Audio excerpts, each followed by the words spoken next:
Hey, everybody, welcome back to another episode of the Offset Podcast. And today we're addressing a viewer or a listener submitted question about green screen work. Stay tuned.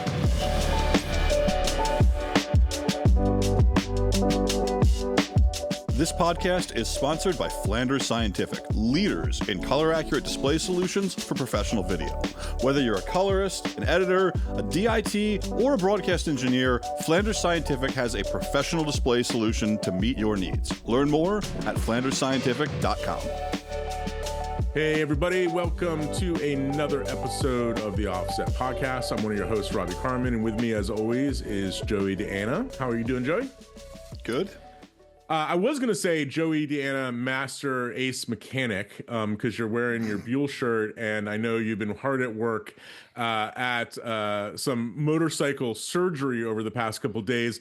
But I thought it was a perfect opportunity to mention your mechanic work because today's topic, today's episode, reminds me of being a mechanic a little bit, of green screen work. There's a lot of moving pieces, small parts, technical stuff that can kind of, give you success or give you challenges depending on how you do it. So, we wanted to kind of address a question that we got from one of our viewers, our listeners, Jared, about integrating green screen work into their color pipeline, their finishing workflow. And this is a really interesting topic. I think the one thing that we want to just stress at the very top here, this is not a tutorial. This is a podcast, right? So this is not something we're going to be like, okay, now move this slider, now move that slider, now, whatever. We're going to more address this kind of from a conceptual workflow, big picture level. There's obviously, right, Joey, a plethora of tutorials out there on the old interwebs that you can get to learn how to do this better on the color page, in Fusion, in other places. But this is one of those things where I think once you kind of get some of the big picture conceptual parts of green screen work, then it really doesn't matter where you're doing the work, right? Whether you're in Fusion, Nuke, After Effects, Resolve, whatever, you can kind of go into it armed with some of the baseline knowledge, right? So I just want to be clear about that off the top, that this is less about step-by-step in this particular episode and more about conceptual stuff.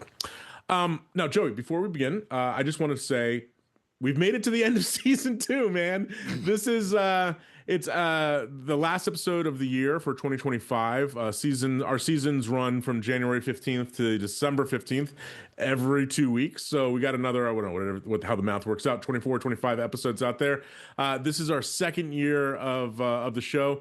And I think you'll agree, big thanks to all of our viewers and listeners. They've helped us grow the show this year. We're excited about 2026 and moving forward with new episode ideas, new features. We're thinking about how to grow the podcast, get it into more people's hands. And you guys have been a large part of making that happen. The podcast has grown significantly in 2025, and we're hoping to do more of that in 2026. Now, to that end, Joey and I realized we don't know a lot about you guys, our audience, about what you do, who you are, that kind of stuff.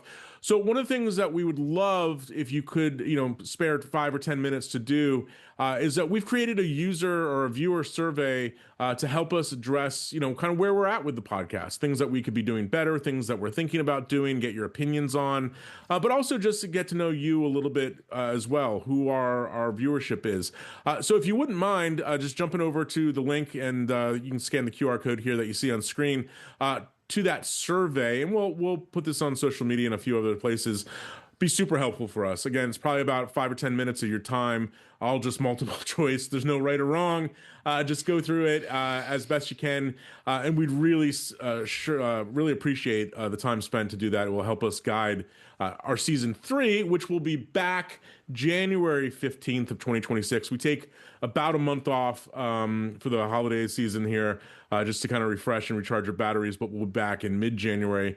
And we're also pleased to tell you that Flanders Scientific will be back as a sponsor for our 3rd season, which super big thanks to those guys. They've really helped us out over the past couple years. And of course, you can head over to flandersscientific.com, check out some of their new offerings, including the XMPC, which we'll have to do a whole episode about that particular lineup in that monitor, because it's pretty exciting stuff they have coming down the pipeline.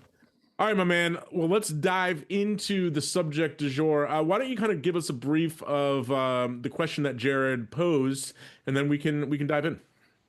Yeah, so Jared said, essentially, he said, I'd love to hear your thoughts on dealing with green screen compositing. Is this something you often deal with? How have you refined your processes, and any tips on approaching your keying? So, yeah, like Robbie said, we want to talk about approaches and strategies. We don't want to tell you what buttons to click. But overall, the question, and I'm sure Robbie will tell you. So, do we deal with green screen often?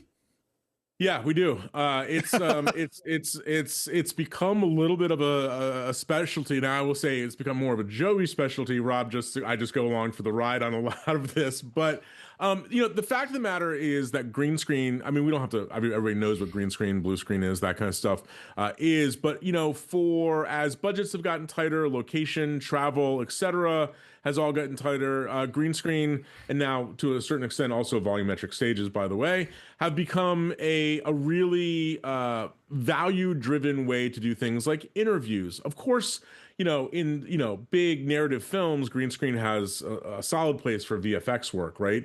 Most of the things that we're seeing in our work as colorists more have to do with stand-ups, interview setups, that kind of stuff. A little less on the VFX kind of work, but occasionally we'll get something like, hey, we got to do a screen replacement on this TV that had a green frame on it, or a phone or something like that, and you have to kind of combine some of these techniques. But I agree, man. I think that there's a lot of real big nuance in the controls here. I think what we want to do is kind of talk about the big picture, and I'll start out, and then I'll hand it over to you to start diving in.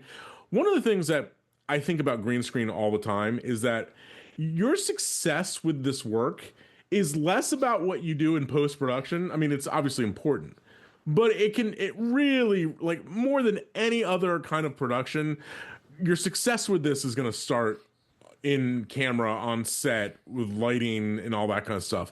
And and there's there's a lot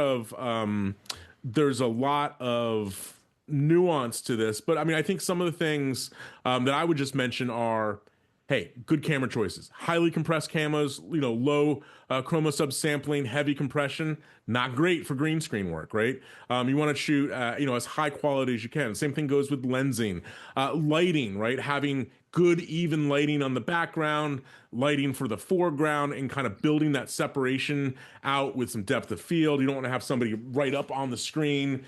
And then, also things like wardrobe, right? Like if you're shooting on green screen, having somebody wear a green sweater, problematic, right?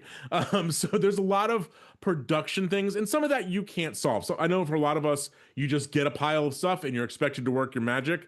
But I think, if you're consulting with clients about this kind of stuff, hey, giving them a kind of a cheat sheet or a tip to be successful when they're shooting is important. And I would also just say that a lot of DPs and camera people, like, sure, they can shoot green screen, but there are special operators, specialists who do this kind of work all the time. If you're doing a lot of green screen work, it's worth the money to hire somebody who's like, yeah, this is my expertise. I do green screen all the time, because you'll just, in the long run, you'll have a much better go at it. But I think, Joey, the first question I have for you is, okay, so we get green screen work. Where is that? Like, is this something that we should be doing as colorists? Is this something that we're like, nope, this is, you got to go for a VFX person? Like, in your mind, is it worth a colorist adding this to their repertoire, and why? And then I guess sort of a second related question is there a sort of a line in the sand of where you're like, yep, this is something as a colorist in a color pipeline, color workflow I can do, versus no, I got to send this off to a specialist who does this day in and day out? Let's start with those two parts of it. Yeah, I mean, I think it's definitely something that colorists, if they're interested in this kind of work, should embrace and should learn and should practice. And I actually really enjoy doing green screen comps. I think it's a fun challenge, both creatively to figure out how to make it all kind of sell the shot, but also technically to really dial in how to get the perfect detail and to really impress the client, make it really good looking.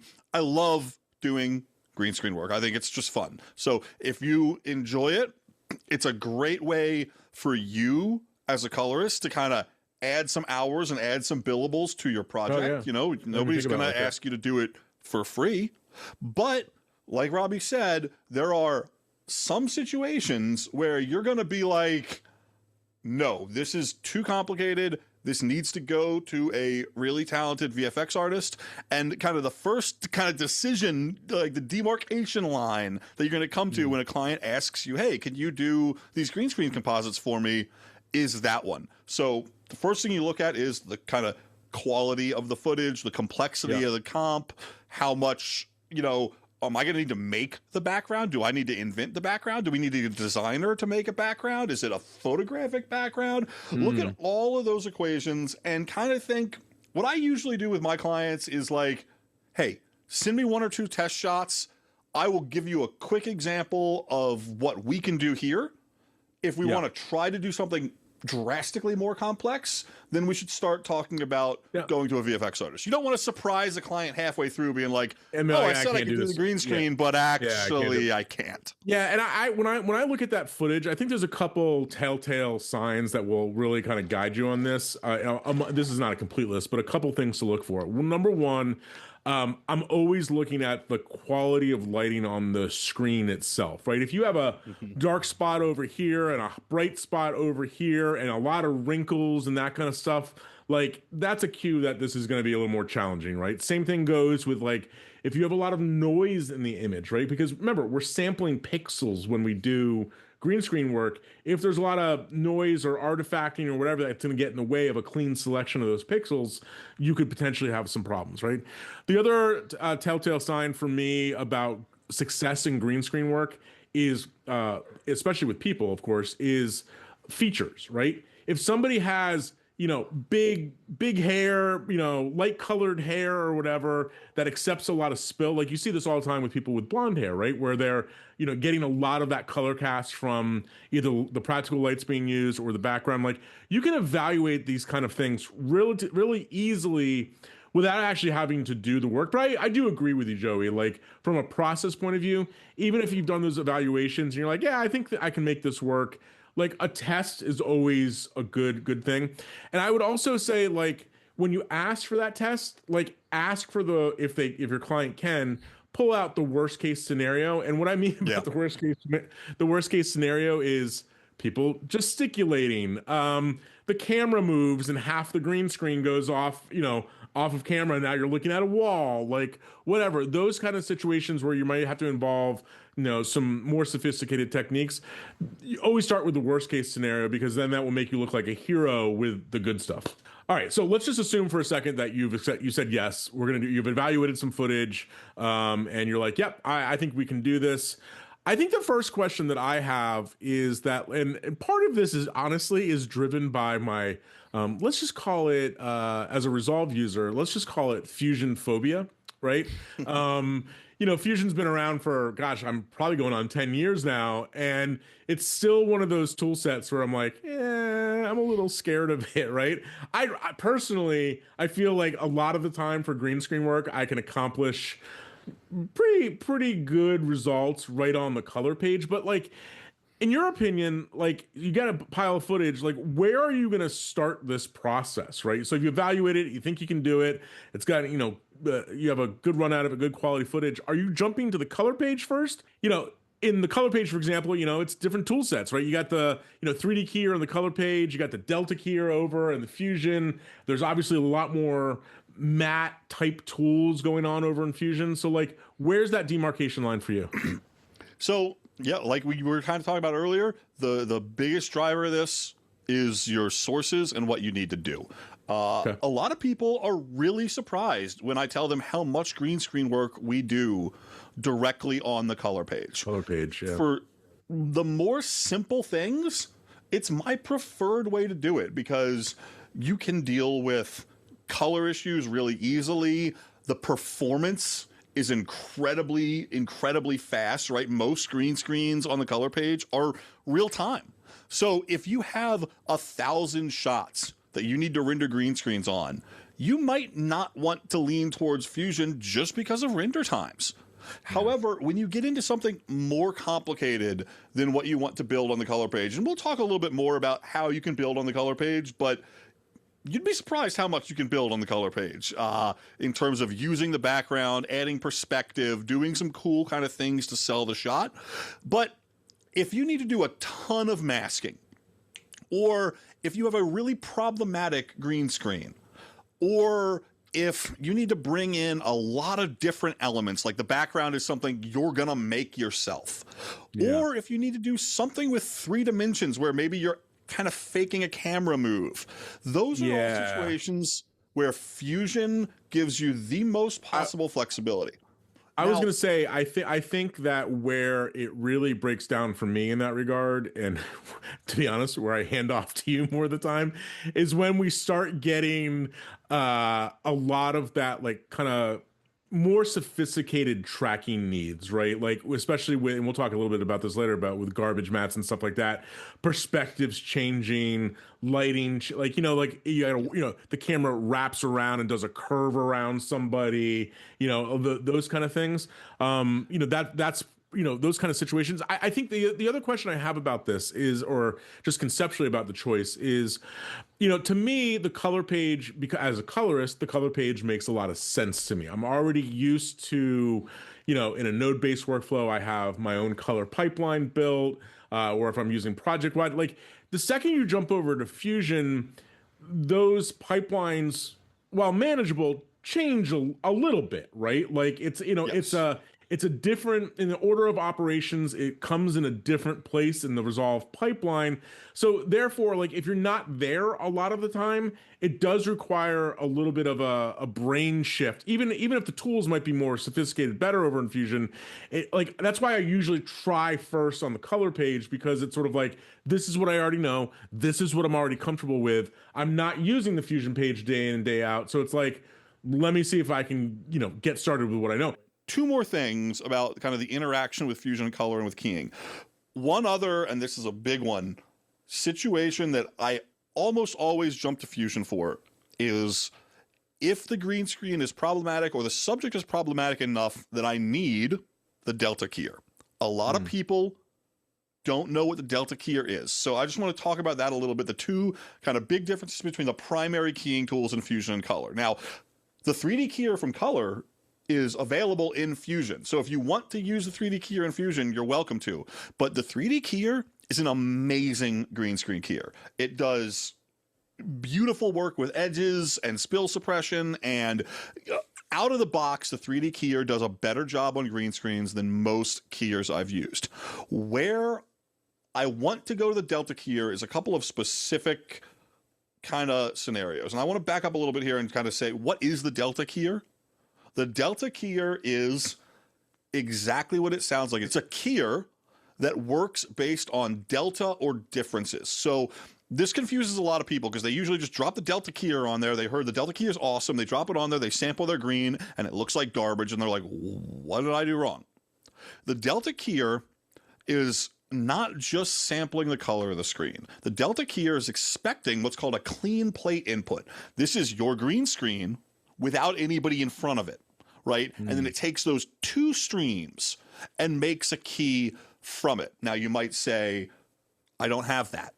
I don't have a clean plate. We didn't shoot one. If you're shooting lockdown, it's very useful to shoot that clean plate natively. Yeah, it's like the equivalent of feed that into the delta keyer as a clean plate. That works amazingly. However, there's another effect in Fusion called the clean plate effect that will take basically all the green from your green screen and grow it inside to like envelop the subject. It makes a really weird looking image, but you feed that into your delta keyer as the clean plate. And the result of this is it's kind of taking the green just itself, but with all of its imperfections. So if the green screen is uneven, the delta keyer does a great job dealing with it. Or, and this is the big one, someone with big frizzy hair that lets a lot of green through little holes in it.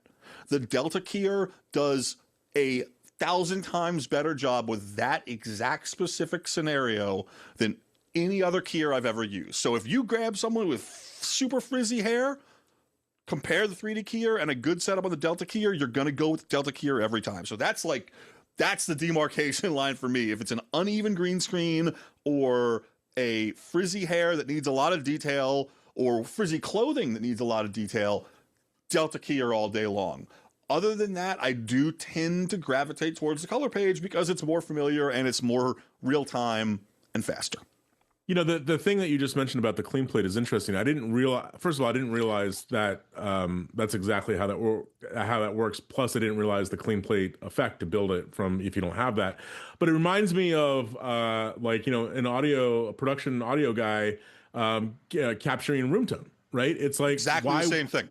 Why wouldn't you capture that, you know, clean, just so you have it, you know, just so you can, just representative of, you know, the scene, I think is super helpful. So keep that in mind when you're talking to clients as well. Be like, hey, you're going out doing a production, make sure you record, you know, a minute or so of just nothing but the green screen. That will be helpful, possibly helpful down the road.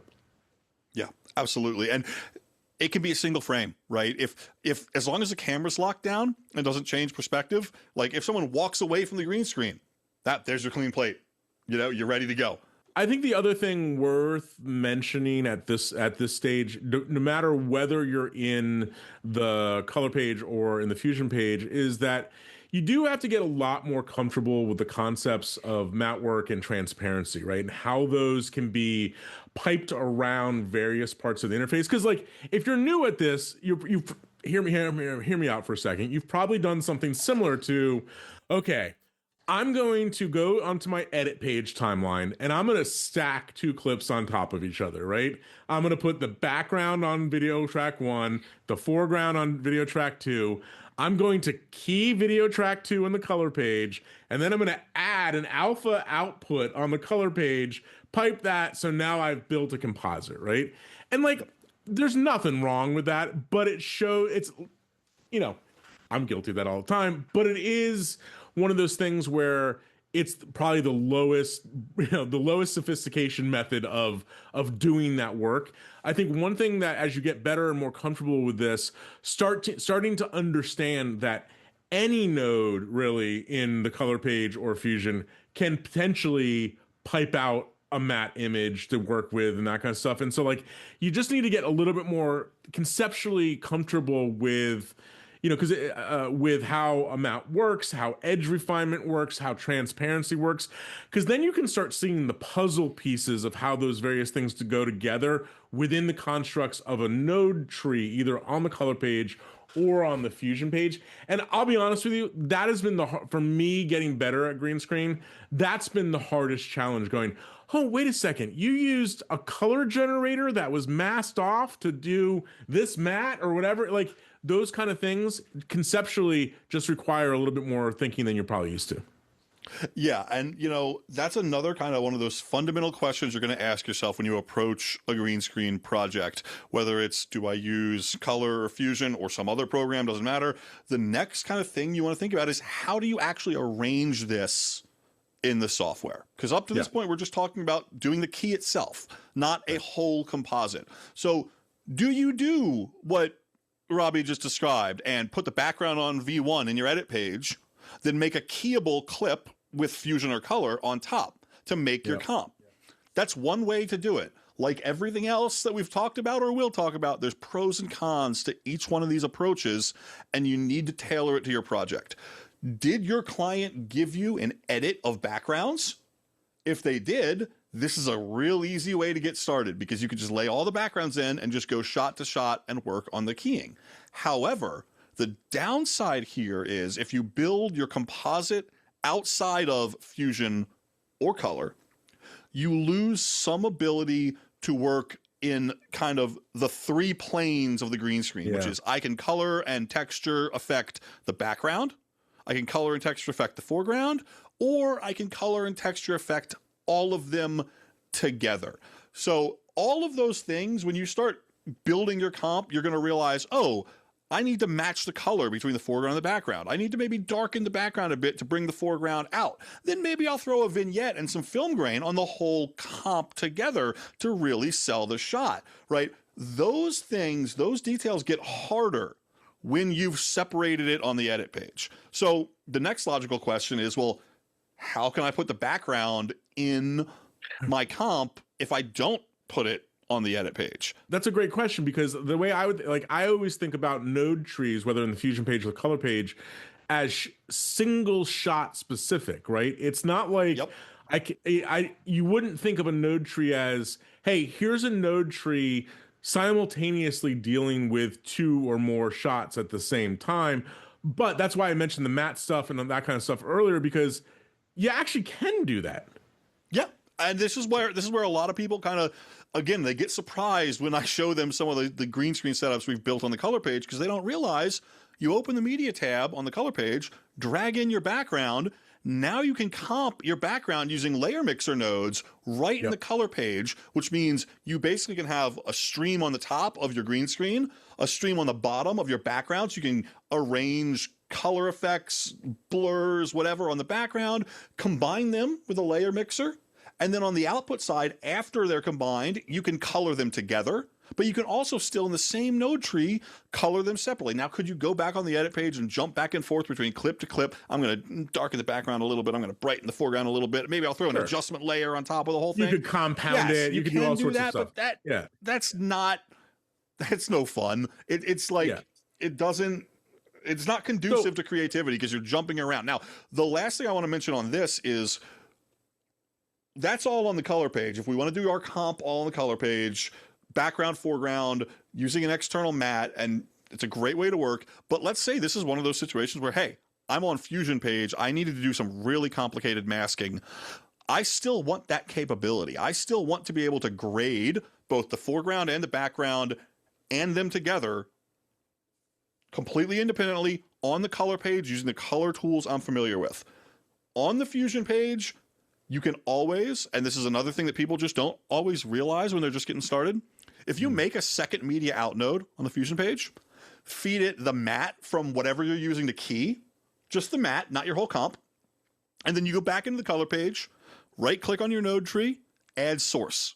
Now you have a matte that you can feed into the key input of any node. So you can do the comp work in camera space on the Fusion page with the background all together, then jump to the color page and still use your matte that you built in Fusion with the Fusion tools to do all your color work. So if you do a green screen composite in Fusion, don't think that you are tied into color matching and color grading that comp only on the Fusion page. You can bring the mattes over to color. Yeah, you're connecting the two pages together.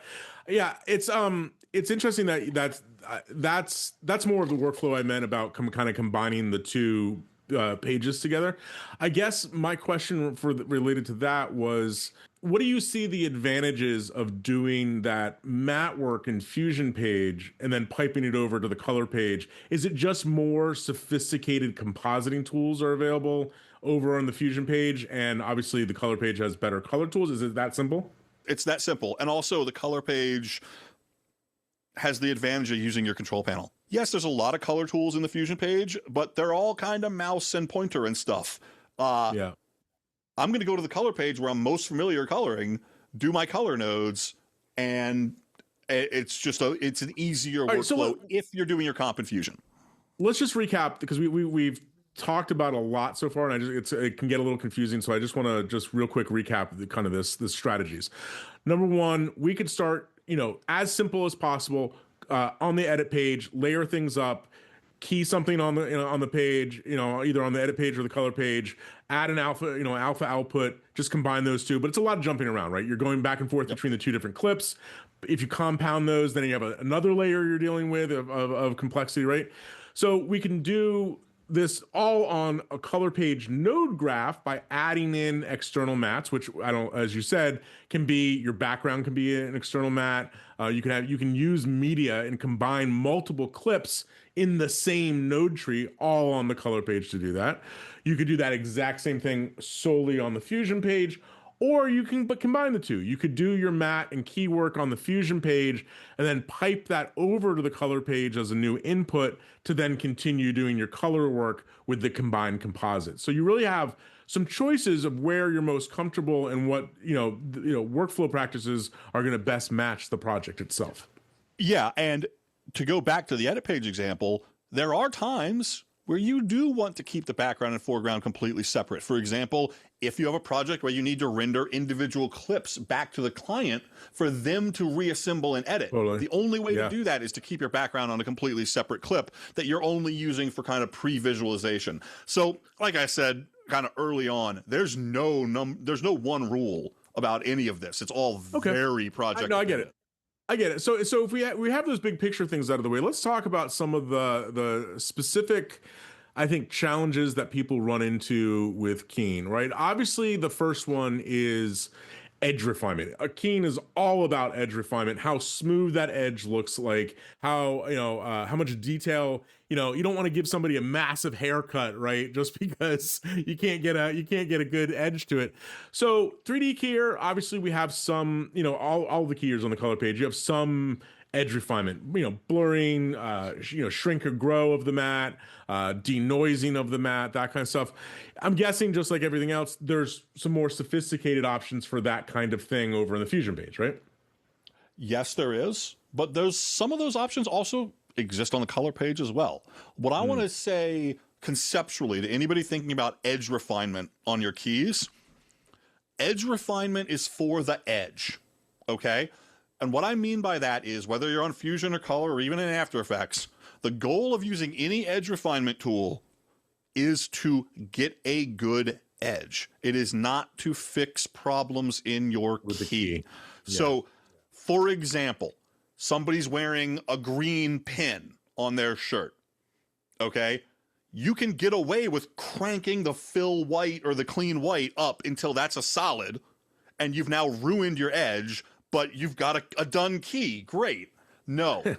Use your edge tools for the edge, and if there are other problems, bring in a power window to track that little pin that's on their shirt, for example. Yeah. Right? I think that's use the tool for what it's for instead of trying to overdo the edge refinement. So another thing you can do is combine multiple garbage mats or combine multiple keys. Again, this is completely page or software independent. You look at your green screen, you're refining the edge. I can get the hair exactly right, but it's messing up their shirt and their arms. Or I can get their clothing exactly right, but it's giving them a haircut.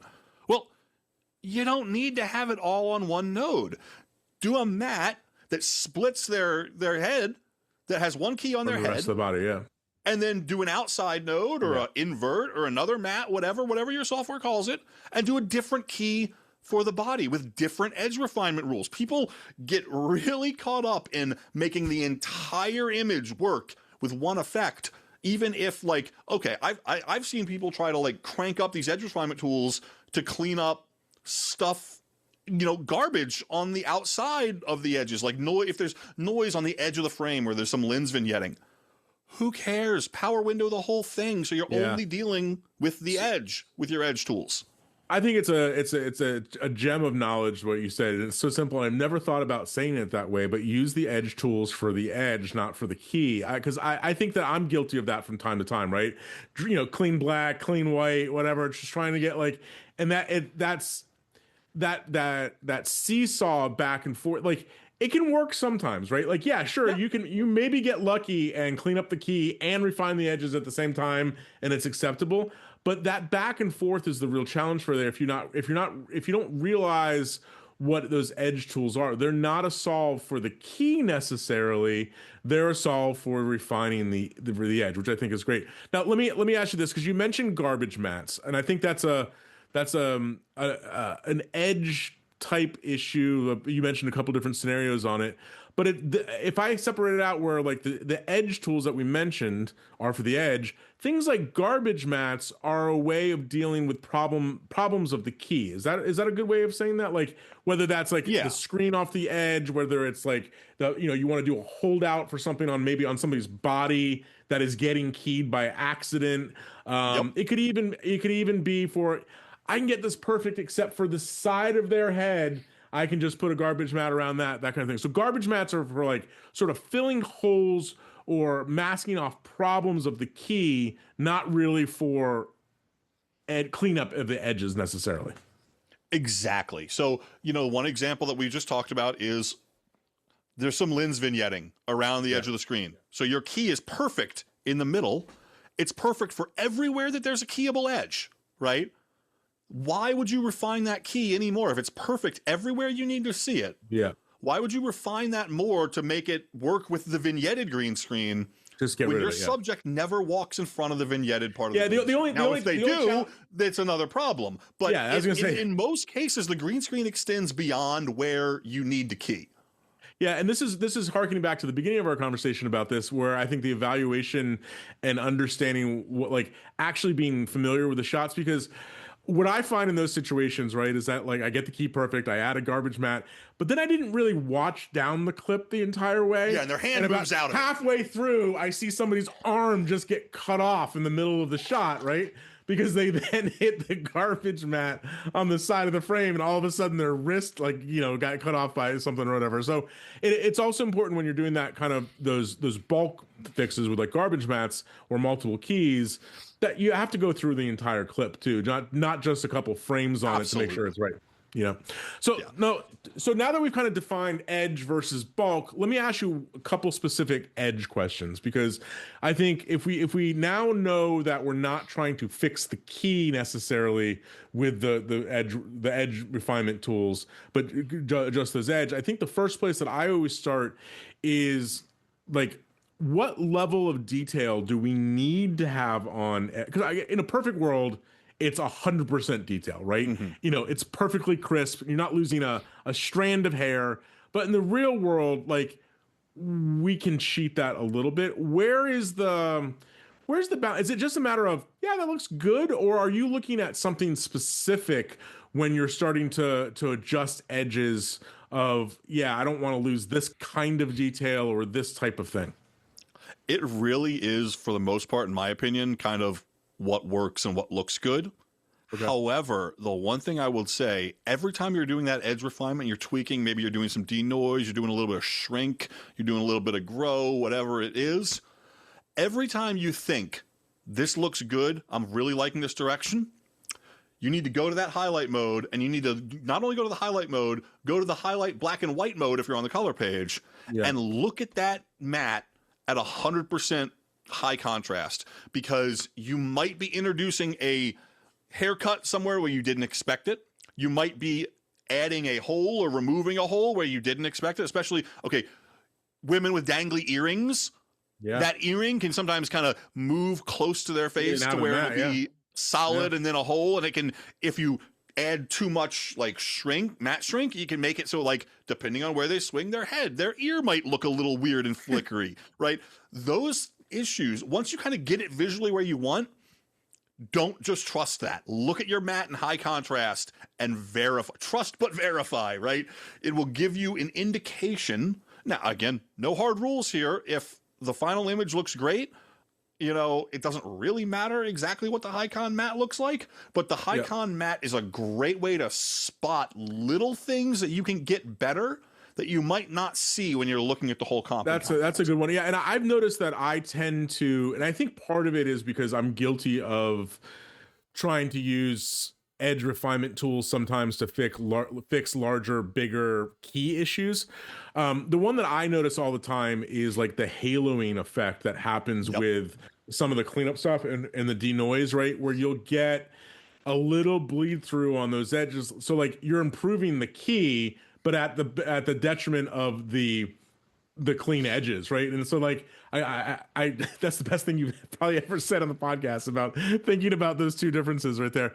Let me also ask you this: when it comes to edge refinement, I think the biggest one that can, you know, depending on the shooting situation, can be really straightforward or it can be really difficult, is the spill that happens and how to deal with spill suppression and that kind of edge issue. So just so everybody's familiar, what I mean is that you go and shoot somebody on a green screen, and let's just say they're fair skinned or they got blonde hair or whatever, or maybe they're too close to the actual green screen or the lighting's too strong.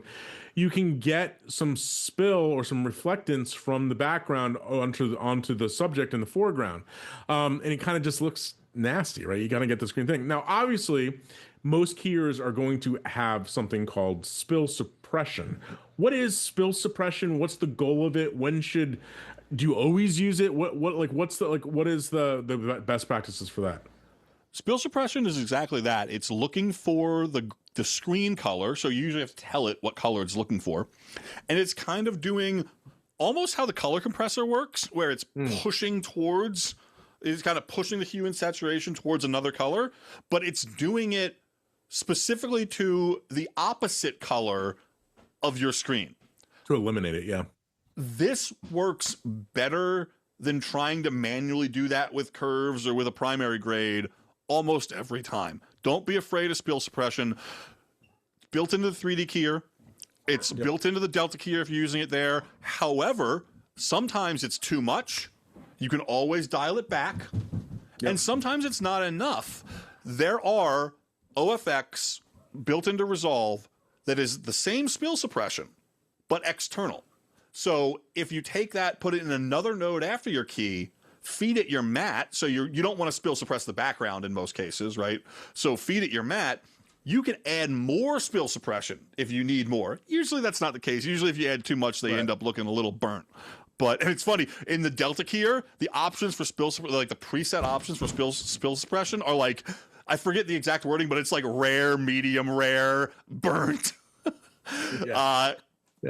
But in general, spill suppression is the first place to look for fixing that. And then you can also do additional color correction to kind of bring the background and the foreground together. Like if you're comping them into a really warm environment and they were lit cool, you're going to want to warm them up in color, right? Yep. But you're going to want to do that to them without green on their face. So spill suppression first, then color correction to match the background and the foreground.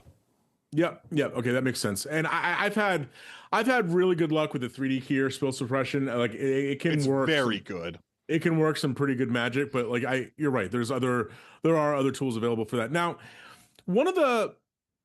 so let's say you got all of this stuff down, like you're getting pretty good results. You refined your edge, and again, there's levels of sophistication for this, as we've talked about. But the one thing I think everybody who's ever heard or done some green screen work has heard from their clients is something, and I'm paraphrasing here, but it's something like this.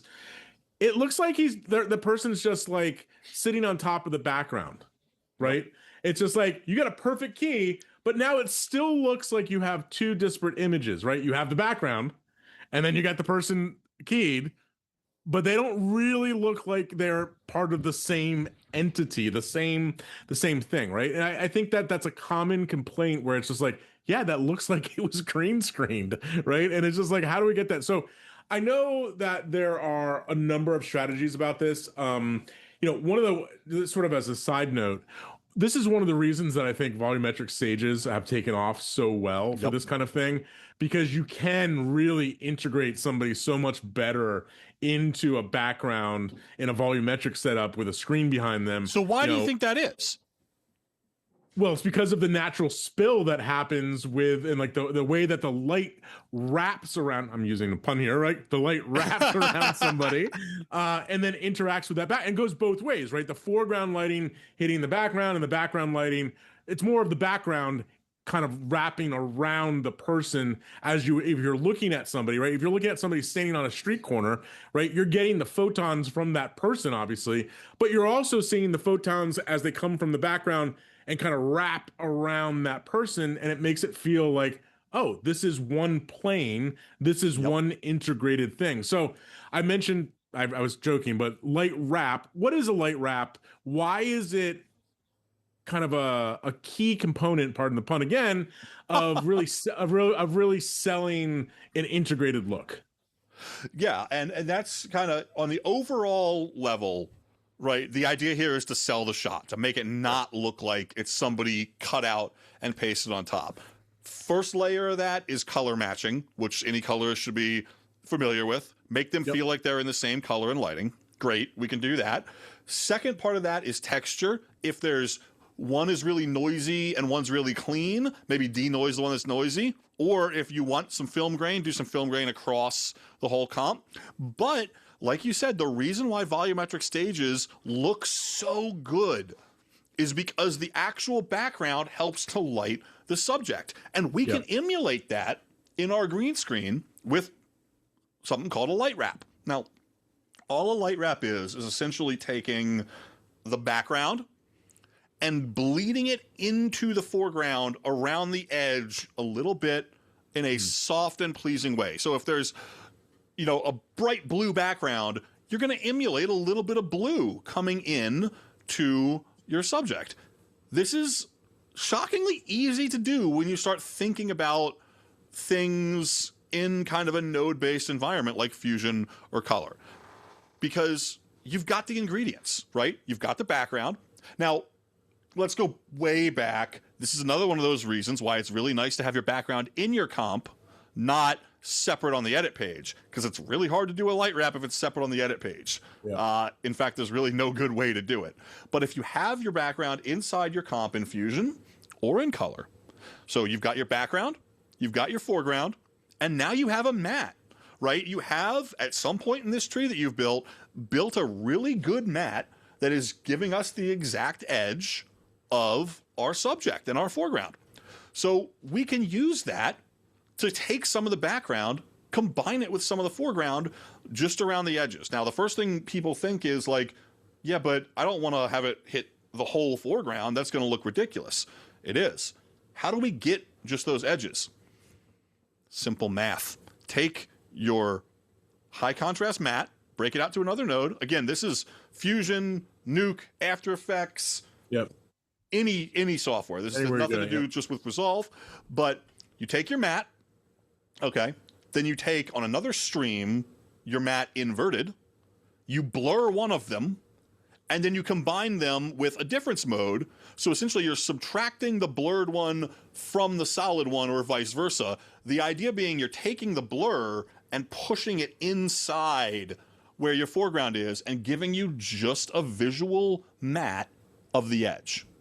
Then take your background, add it as another layer as usually an add blending mode of really low opacity, and use your matte to limit that layer. So essentially all we're doing is we're taking the matte, we're converting it to just an edge, and we're giving it a little bit of blur softness on the inside.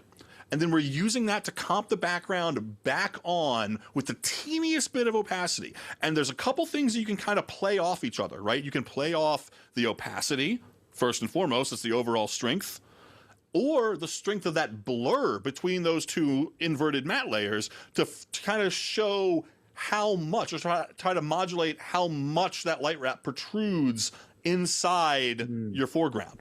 So it's one of those things, and it's not appropriate for all comps, right? Because if the background is massively further behind someone in kind of theoretical space, it's going to have way, way, way less light impact on your subject. And that's one of those areas where LED stages are actually harder to do, because let's say the background is supposed to be massively far away, that wouldn't have as much spill on the subject, right? And they have to light accordingly.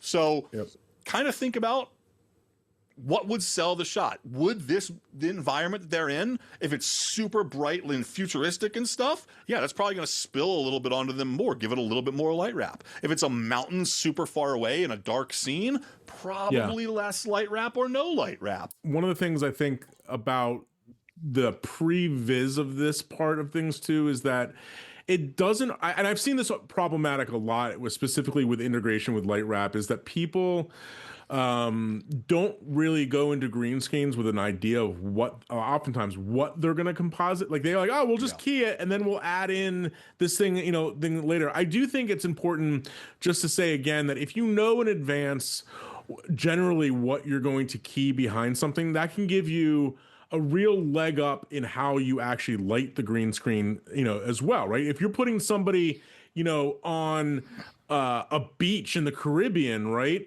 Like you might go, hey, listen, we're gonna light this person a little warmer, a little more yellow, red, whatever. Like you know what I'm saying? Like you have some creative choices, because that's the hard part. Like you're right, the light wrap helps integrate the two layers, but that's not to say that you mentioned this about color matching. Like I actually find that's a big part of it too, right? Like if somebody just they're on a beach, but they look pale, Like, what's Yeah, going on there? that's the That most overall dramatic thing. yeah, that looks weird, right? So these things are like light wrap or whatever help sell it, but they're no substitute for kind of trying to get the two elements kind of in line to begin with, right?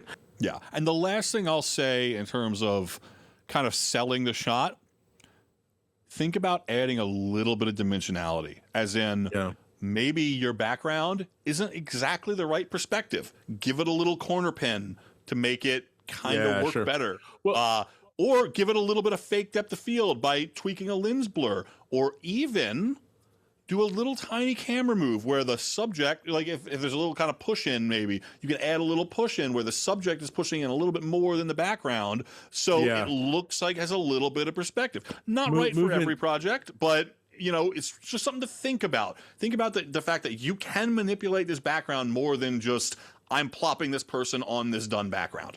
Yeah, and movement certainly helps as well. And the other thing I related to this, I was going to say that goes along with light wrap, and we've done a lot of this because we've done a lot of stuff that's like stand up to camera, like presentation kind of stuff.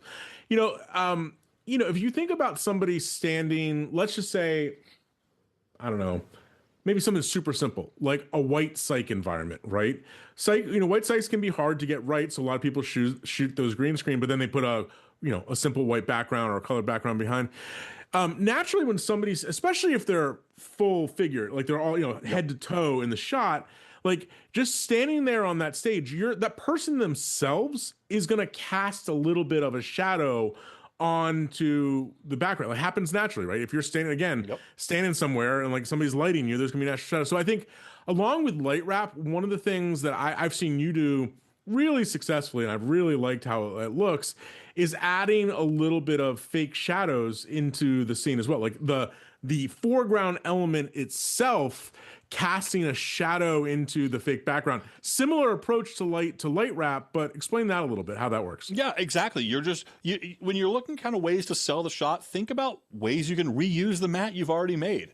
Right. If it is like a stand-up shot, take that mat, corner pin it to be downwards a little bit, blur the absolute crap out of it so it's nice and soft, and then use it to feed either a really low opacity black solid or even just a color effect to dim that area of the background a little bit. And you can make a fake shadow that goes in the direction of the light of your comp, because that's another area where things can look really weird, right? If the light is coming from the left side of the screen on your background and coming from the right side of the screen on your subject, that's never going to look right.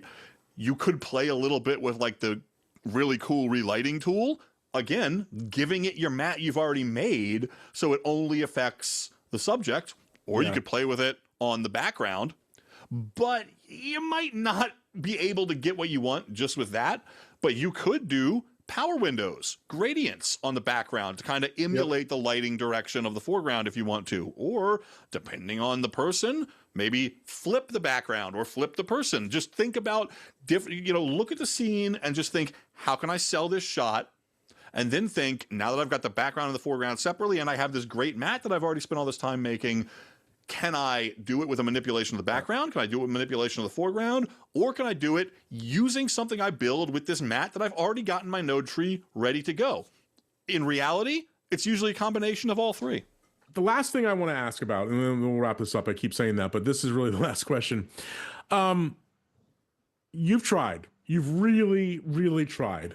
And you're not getting the results that you want.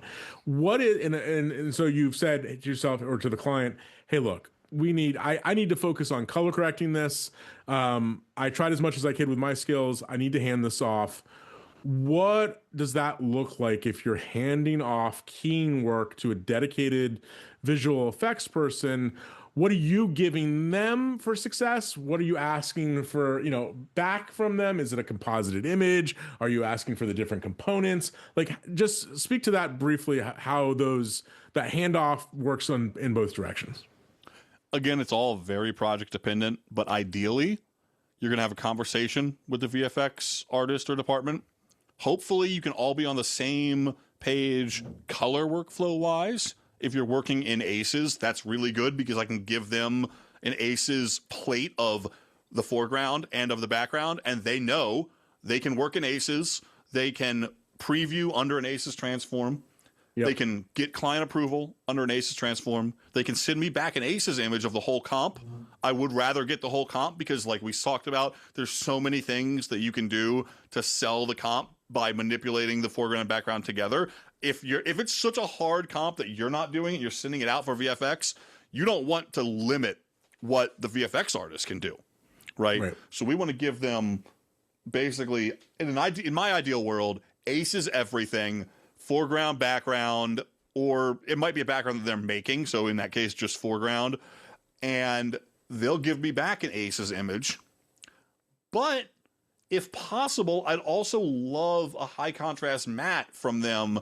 So if I do need to do some stuff to integrate it into the rest of the grade, I'm not power windowing something that he already did a very intricate matte for.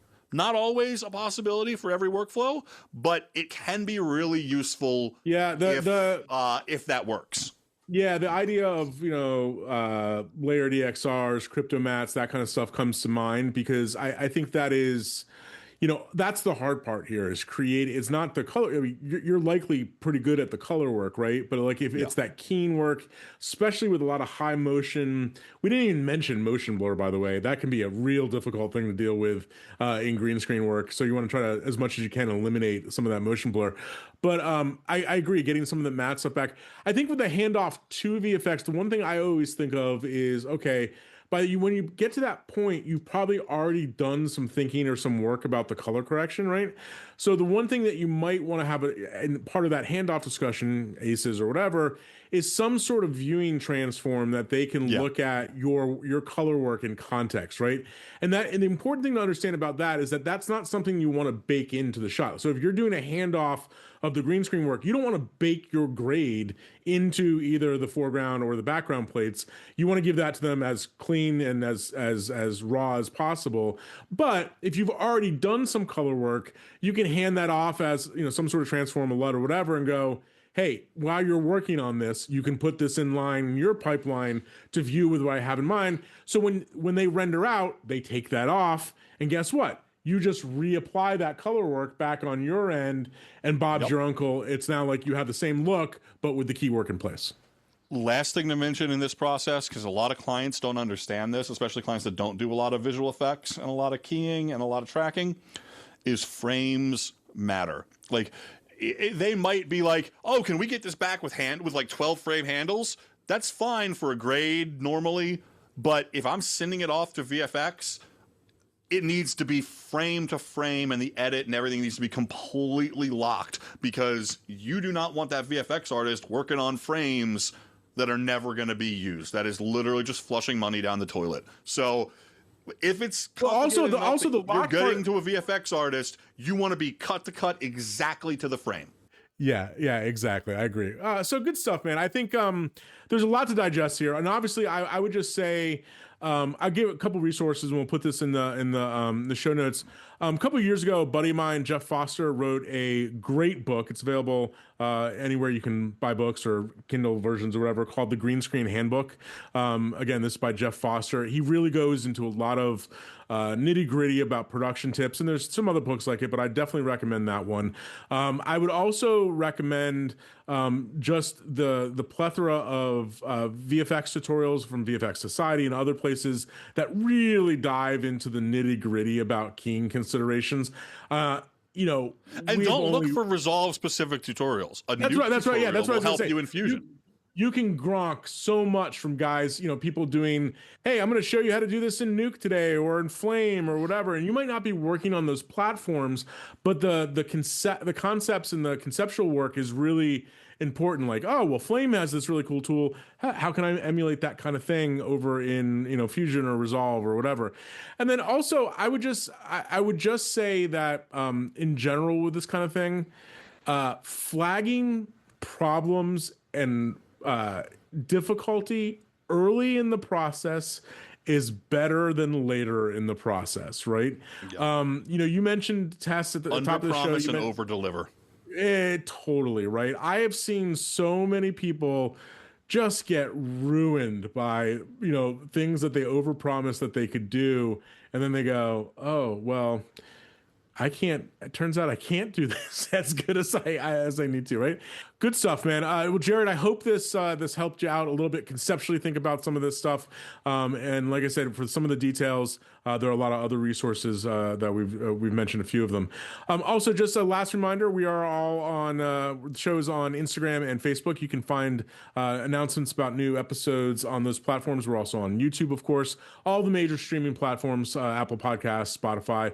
You can always head over to the Offset Podcast with this link and QR code right here. That's where we, one of the places where we distribute, but also have show notes, transcripts, and that kind of stuff. And then just as a reminder, it would be a really, really, really big help if you could spend 5 or 10 minutes with our viewer survey. Again, right here at this link below. Take you about 5-10 minutes to fill this out. If you wouldn't mind doing that, that would really help us as we embark on season 3, which we're taking a month off. This is our last episode of the year. We'll be back mid-January of 2026 with new episodes, new podcast features, all sorts of fun stuff. So we really hope you come back in the new year and join us for future episodes. And again, thanks again for making 2025 and the second season of the Offset Podcast so successful. We really appreciate all the feedback, the kind words, etc., that we received.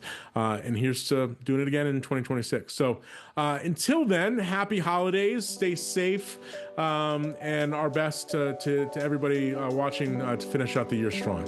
So for the Old Offset Podcast, I'm Robbie Carmen. And I'm Joey Deanna. Thanks for listening.